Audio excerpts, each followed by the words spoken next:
Nouvelle session d'information sur A30 Télévision, mesdames et messieurs. Bienvenue à tous et à chacun. Au sommaire de ces journaux, mini sommet de Luanda, il faut croire que le président Joao Lourenço a réussi son pari. Le chef de l'État angolais a pu recueillir de ses homologues congolais et rwandais la désescalade de la tension entre les deux pays. Entre-temps, une commission mixte RDC-Rwanda attendue à Luanda dans les prochains jours. Clôture ce mercredi de l'épreuve sanctionnant la fin du cycle primaire. Ce sont un peu plus de 2 millions d'élèves qui ont pris part à l'ENAFEP à travers presque toute l'étendue de la République. Reste plus qu'à souhaiter bonne chance aux candidats. Léopard Football, ça y est, Hector Cooper s'en va. L'entraîneur argentin n'a pas voulu sortir par la petite porte. Il a été reçu par le Premier ministre Jean-Michel Sama Lukonde, à qui il a fait ses adieux. Reportages et réactions à suivre dans ce journal.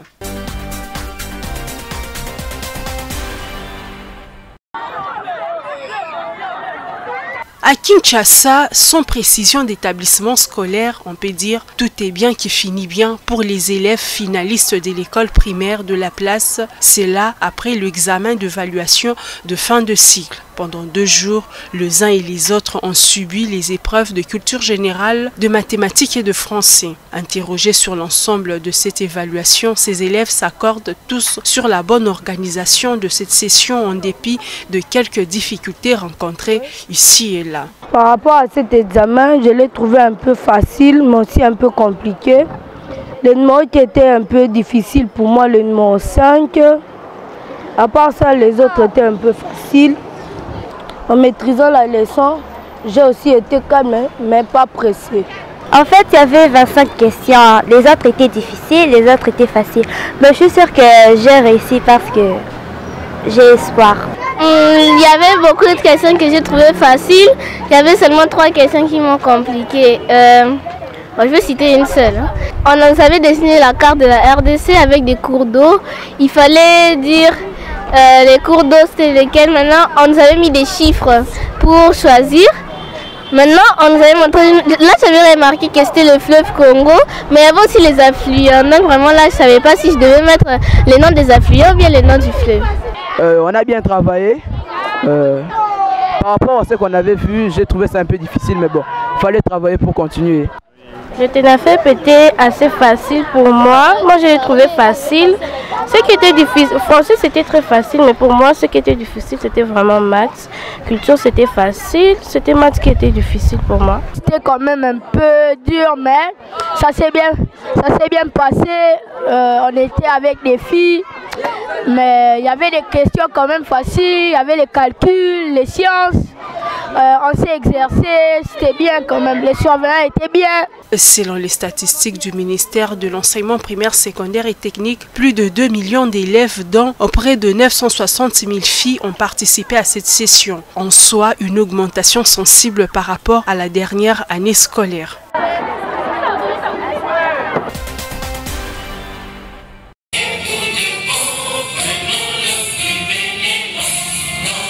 Morale au zénith, près de 90 000 finalistes du primaire, dont 43 filles, prennent part à l'examen national de fin d'études primaires à Ituri. Lancé par le vice-gouverneur policier, ces épreuves se passent en toute quiétude sur l'ensemble de la province, même en territoire de Djougou et Irumu, où le calme règne suite aux actions menées par l'administration militaire, témoigne Réma Tchenji, chef de la sous-division urbaine à Bunia. Nous exprimons notre profonde gratitude et notre soutien au gouverneur militaire de la province ainsi qu'à toute son équipe, tant politique et militaire, aux forces armées de la République démocratique du Congo, pour un Congo toujours debout, et fort, solidaire, uni et prospère. Le commissaire divisionnaire à Longaboni Benjamin a sillonné plusieurs centres d'examen pour encourager ses élèves. À vous élèves, je vous encourage à passer calmement et sérieusement votre épreuve. À l'occasion, je profite pour demander aux chefs d'établissement primaire qui ont perçu l'argent de ENAFEP de pouvoir les restituer dans les 48 heures qui suivent, au risque d'être poursuivis pour l'infraction qui vous sera définie. Une particularité cette année, 2 élèves aveugles sont également admis à ces épreuves. Grâce à la gratuité décrétée par le chef de l'État, Félix Antoine Tshisekedi Tshilombo, l'Ituri a enregistré un surplus d'au moins 20 000 élèves, contrairement à l'année antérieure. 352 centres sont opérationnels, dont un en Ouganda.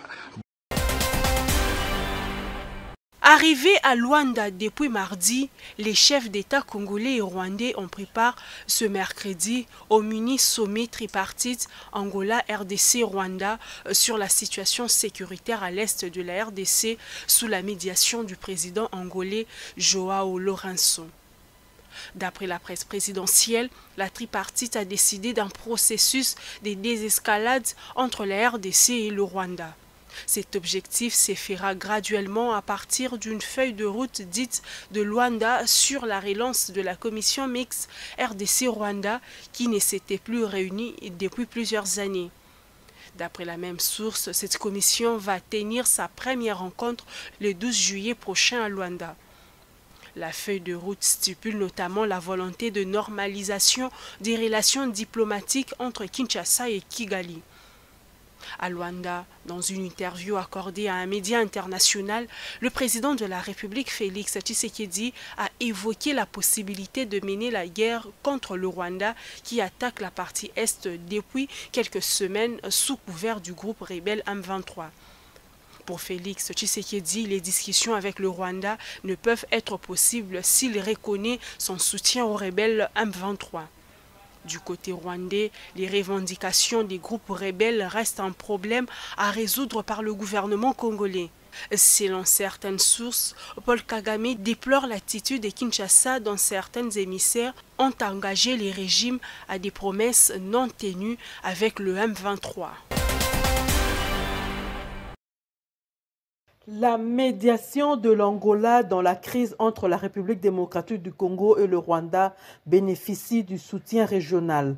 L'ambassadeur du Kenya en RDC, reçu par le secrétaire général aux Affaires étrangères, a montré l'intérêt de son pays pour un retour définitif de la paix en République démocratique du Congo.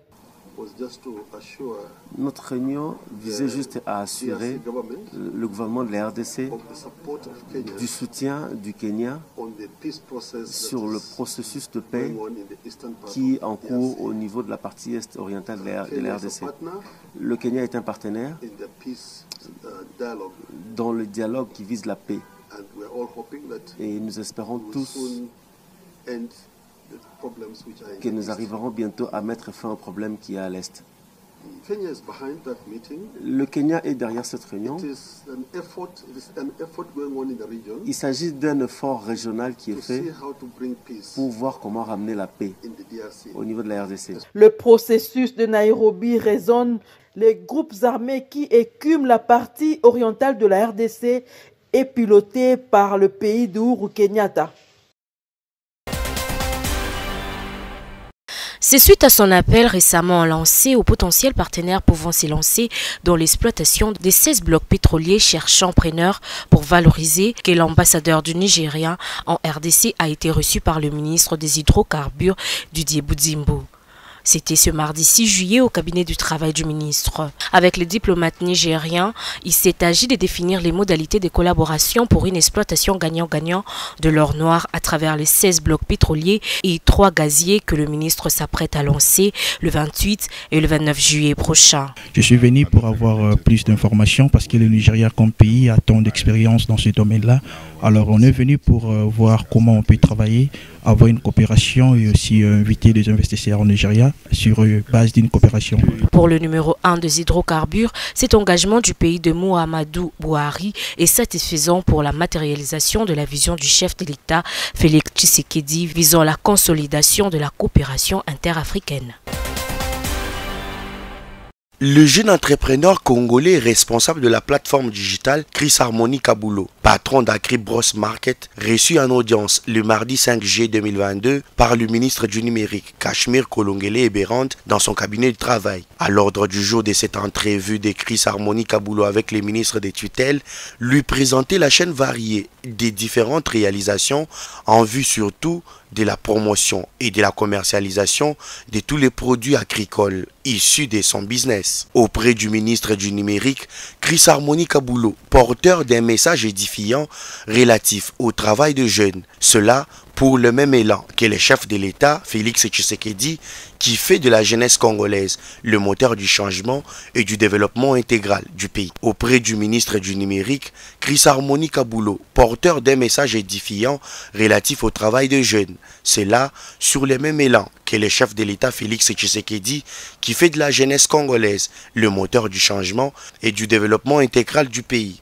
À ce titre, le ministre Eberand a félicité son hôte pour la richesse de ses réalisations et lui a promis toute sa disponibilité et son implication en cas de nécessité. Vous allez avoir des incubateurs ici qui vont justement vous aider à performer avec vos capacités, avec les soutiens non seulement financiers, mais également un soutien en termes d'encadrement, l'accès à des marchés, à des crédits et tout ça. On est en train de travailler sur ces incubateurs-là. Comme on l'aura compris, AgriBros Market a comme cheval de bataille la promotion des actions champêtres des agriculteurs. Objectif poursuivi, la connexion de leur exploitation avec le marché des consommateurs, tout pour la valorisation des produits locaux sur le plan international.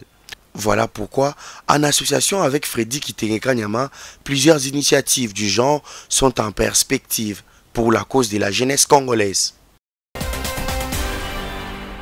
Dans une déclaration faite le vendredi 1er juillet, le membre du bureau de l'Assemblée provinciale de Tanganyika dénonce l'investiture du gouvernement provincial survenue en dehors de la session ordinaire de mars, clôturée depuis le 29 juin dernier. Aujourd'hui, 1er juillet 2022, il s'est tenu l'investiture du gouvernement provincial à l'Assemblée provinciale en dehors de la session ordinaire de mars, dont la clôture est intervenue le 29 juin dernier, et sans qu'une session extraordinaire ne soit préalablement convoquée. Ni le quorum de sièges, ni le quorum de décision n'ont pas été atteints.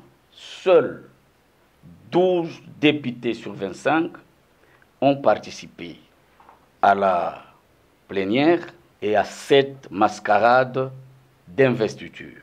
Tenant pour responsable de la crise qui prévaut au sein de cet organe délibérant, les députés provinciaux du FCC, le membre du bureau de l'Assemblée provinciale relève des graves irrégularités survenues lors de la destitution des membres du bureau ainsi que l'élection du nouveau bureau. Le lundi 20 juin 2022, pendant que la remise et reprise s'est passée au gouvernorat, 5 pétitions ont été introduites par les 14 députés ayant élu l'actuel gouverneur. 4 de l'Union sacrée et 10 du FCC pour déchoir tous les 5 membres du bureau, et ce, en violation du règlement intérieur qui ne permet pas la déchéance in globo des 5 membres du bureau pour ne pas créer un vide. Par ailleurs, ils appellent à l'arbitrage du président de l'Assemblée provinciale afin de faire régner un climat de sérénité. Le bureau de l'Assemblée provinciale demande aux membres du présidium de se pencher prioritairement sur les problèmes qui déstabilisent l'Assemblée provinciale du Tanganyika par les députés du FCC qui veulent se venger contre l'Union sacrée pour avoir déchu le gouvernement provincial en 2021 et que ne jure que sur la disparition de l'Union sacrée dans la province du Tanganyika. De faire un arbitrage entre le député de l'Union sacrée et le gouverneur élu pour une cohabitation pacifique dans l'intérêt de pérenniser les acquis de l'Union sacrée au Tanganyika et de bien préparer les élections du président de la République aux échéances électorales prochaines. Pour rappel, dans un message du 21 juin 2022, le vice-premier ministre, ministre de l'Intérieur, avait suspendu la tenue des plénières au sein de cette assemblée provinciale. Au total, 121 lauréats primés à la 2e promotion du diplôme interuniversitaire en drépanocytose. Tous ont reçu leur parchemin de main de la première dame de la RDC, Denise Nyakero Tshisekedi, lors d'une cérémonie de remise organisée dans la salle de promotion de l'université de Kinshasa. Pour y arriver, ces nouveaux diplômés ont bénéficié de l'appui de la fondation Denise Nyakero Tshisekedi et du cursus offert par l'Université libre de Bruxelles et celle de Paris-Est-Créteil. En soi, le diplôme interuniversitaire constitue une réponse aux nombreux écueils relevés dans la prise en charge des personnes souffrantes de cette maladie en RDC, mais aussi l'insuffisance du personnel formé en cette matière. Ainsi, munis de ces diplômes, ces nouveaux lauréats sont à présent bien outillés dans la prévention, les diagnostics ou encore la prise en charge des drépanocytaires, d'où les félicitations méritées de la première dame au nom de la fondation DNT aux lauréats de cette deuxième session. Au regard des conséquences néfastes de cette maladie dans la société, la numéro 1 de la fondation Denise Nyakero Tshisekedi en appelle à l'implication collective pour barrer la route à cette maladie, la première du type génétique à travers le monde. Par des actions d'assistanat et des plaidoyers à travers sa fondation, la première dame a fait de la lutte contre la drépanocytose son cheval de bataille. Cela à la manière du plaidoyer soumis au gouvernement en 2020. Plaidoyer relatif sur sa vision dans la lutte contre la drépanocytose, une maladie mieux identifiée sous l'appellation de l'anémie SS. Divorce consommé et officiel entre la RDC et l'Argentin Hector Cooper comme sélectionneur de l'équipe nationale des Léopards pour raison d'insuffisance des résultats. Une rupture à l'amiable est annoncée d'abord par un préavis de résiliation des contrats il y a plus d'un mois et finalement scellé le mardi 5 juillet 2022 à la primature. L'occasion, les adieux du technicien argentin au Premier ministre Jean-Michel Sama Lukonde, avec comme témoin privilégié le ministre des Sports Serge Condé qui s'est attardé sur les détails explicatifs de cette rupture. Il a été question que l'on revoie le contrat qui nous liait avec lui. Et voilà, sur demande de la population, les choses n'ont pas marché. Il a fallu que l'on résilie finalement le contrat. Je répète encore à l'amiable, c'est-à-dire qu'Hector Raoul Cooper sera toujours le bienvenu en République démocratique du Congo. Raison pour laquelle il ne pouvait pas quitter Kinshasa ou quitter la RDC sans présenter les civilités au numéro 1 du gouvernement congolais, le chef de l'exécutif, le Premier ministre, son Excellence Jean-Michel Sama Lukonde. Et à travers le Premier ministre, il est venu aussi dire au revoir à la population congolaise, raison pour laquelle nous sommes ici à la primature. Quelles que soient les circonstances de toute rupture de contrat, dans un sens tout comme dans un autre, des regrets ne manquent pas. Oui, évidemment, on n'a pas pu, comment dirais-je, avoir les résultats que les gens, tout le monde voulait. Mais je suis triste pour ça. Et on a fait une réunion et on est venu, comment dirais-je, là, on s'est mis d'accord. À partir d'aujourd'hui, je ne suis plus le sélectionneur de la République démocratique du Congo. Engagé le 21 mai 2021 à la tête des Léopards, Hector Cooper s'en va et laisse les Léopards en très mauvaise posture aux éliminatoires de la CAN 2023. Aussi faudra-t-il faire diligence pour lui trouver un successeur pour relever le défi des insuffisances d'Hector Cooper qui est à oublier. C'est officiel, le gouvernement congolais a fini par résilier le contrat qui le liait avec l'entraîneur argentin Hector Cooper. Du coup, chacun y va de son commentaire quant aux responsabilités à établir face à la débâcle des Léopards qui ont raté leur qualification pour la compétition africaine, mais aussi pour le mondial. Journaliste sportif Michel Tobo est d'avis que le grand mal se situe au niveau de la fédération et du ministère des Sports. Le limogeage d'Hector Cooper cache, c'est en fait, ça c'est mon point de vue, ça n'engage que moi, c'est en fait l'arbre qui cache la forêt. Moi personnellement je pense que l'échec en soi, ce n'est pas seulement l'échec d'Hector Cooper. Hector Cooper a été amené par les gens de la fédération et certains du ministère. On peut bien commencer à chasser les sélectionneurs comme ça, ceux-là qui viennent, Hector Cooper a remplacé Tsengi Bembe, on connaît la suite. Voilà, ceux-là qui engagent les entraîneurs ou les sélectionneurs au niveau de cette sélection nationale, à un certain moment, doivent également prendre leurs responsabilités. que les hommes ou les entraîneurs que vous amenez sont en train de jouer, ça veut dire que quelque part, l'échec vous revient également. Et ils doivent prendre le courage de démissionner. L'équipe nationale qui participe à la CAF a du pain sur la planche. Il reste 4 matchs au Léopard pour essayer de faire un exploit, parce que ça sera un exploit. L'équipe part déjà avec 6 points de moins dans ces éliminatoires à la Coupe d'Afrique. Justement, ce sont les défaites qui ont précipité justement le départ de Hector Cooper. Ça va être compliqué, je vous le dis déjà. Même ceux-là qui sont en train de nous suivre savent que ça sera assez compliqué. Bien que dans le football, c'est sur le terrain que ça se joue. Donc voilà quoi, il faudra vraiment au Léopard et au prochain sélectionneur, ça sera certainement un intérimaire pour essayer justement de chercher le sélectionneur qui viendra accompagner l'équipe si jamais on se qualifie pour cette Coupe d'Afrique. Pour la petite histoire, c'est depuis le 21 mai 2021 que l'Argentin Hector Cooper a succédé au Congolais Christian Sengi. Hector Cooper n'aurait en tout fait que près de 13 mois à la tête de la sélection nationale RD congolaise.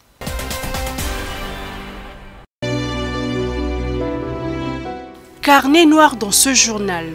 Paul Guibert Yav Tchibal n'est plus depuis le mardi 5 juillet 2022 en Afrique du Sud des suites d'une longue maladie. De son vivant, il a été le 8e président de la Ligue nationale de football et présidé aux destinées de la Linafoot de 2011 à 2012. Feu Yav Tchibal avait succédé à son dévancier, le défunt Charles Mputu, et a été remplacé par Jeff Kapondo Katanga. L'avènement de Paul Guibert Yav Tchibal, qui a été un ancien gouverneur du Katanga, avait permis à la Linafoot de se doter un premier siège sur l'avenue Lukusa dans la commune de Lagombe. C'est sous son règne que la Linafoot avait établi à ses jours un 2e siège administratif au 4e niveau d'un immeuble situé sur le boulevard du 30 juin au croisement des avenues Wangata.